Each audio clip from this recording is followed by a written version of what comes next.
Hello, my name is Charles Gray, Senior Show Director for Universal Orlando Resort. I have worked for the company for, oh my goodness, since 1993. When you first walk in and you look down Avenue of the Stars, you will see 30 Years, 30 Fears. It's a great way to start your adventure.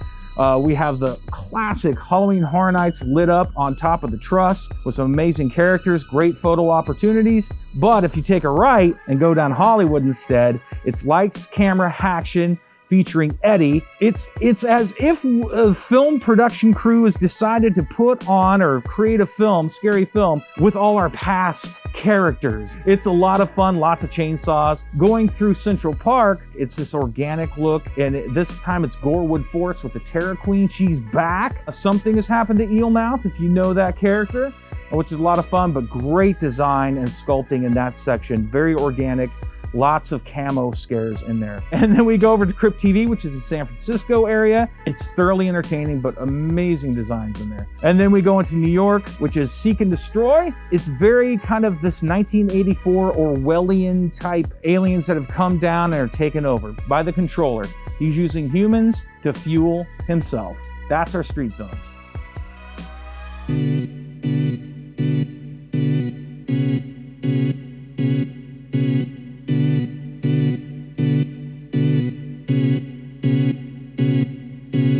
Now here we are on the set of Texas Chainsaw Massacre. This is one of 10 houses, and it's alive back there.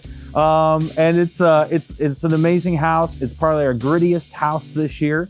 And a lot of fans are excited because we're taking this house one step further, where we have elements from the second and the first film.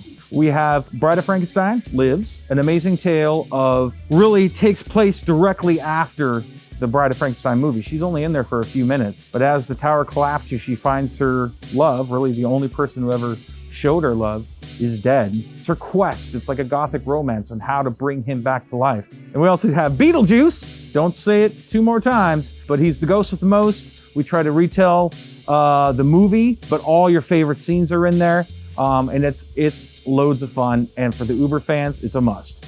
We have Haunting of Hill House, a very sad ghost story that we are telling because we love the creep factor. It's one of the most beautiful houses we've ever created, and it is creepy. Sometimes you think, oh, it's a haunted house. That would be easy.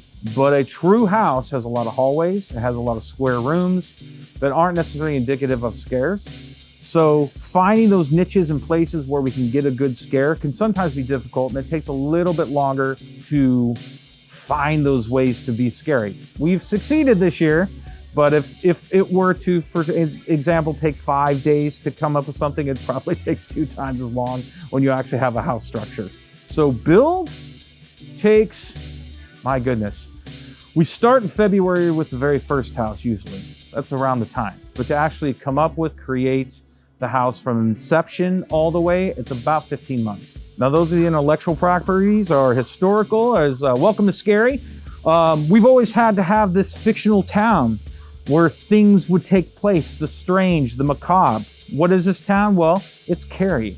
And now we're bringing all those stories back from street zones to houses. All these different things are put into this house experience, which is a lot of fun.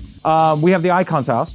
Icons captured. It's a fun way to present these icons because these are all the official icons we've had throughout the years. And we're putting them all in this hellscape. And each icon has their own apartment, if you will, their own place within this hellscape that you can go into. Now, another fun little tidbit about that house is you'll notice all the bodies that we have in there. They're all wearing HHN icon shirts of their favorite fans. So if there's a body in the director's room, they have a director's shirt. And they're basically the Uber fans that when you die, you don't go to heaven, you don't go to hell, you go to this place. One of my favorite things is not necessarily the props, but the bodies themselves. So for example, we have this thing called the morgue. And every year we get a few pristine, brand new bodies, we put them in the house. And then at the end of the year, they put them away in the morgue and they give them names like this one's Bob, this one's Sarah, this one's Jamal, and each one has their own name. Now, as the events go, well, Bob loses an arm, or this nurse, she has a face hugger on, so now they've drilled a hole through her head.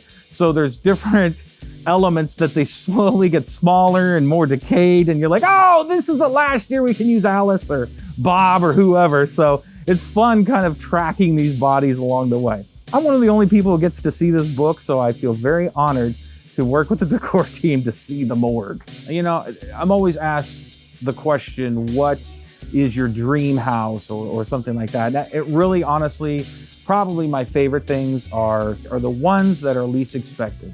Kind of like the carnival graveyard or the original stories that don't necessarily pop to the top. You know what I'm saying? Making something that makes people go, huh? That? And making it successful is my favorite thing to do.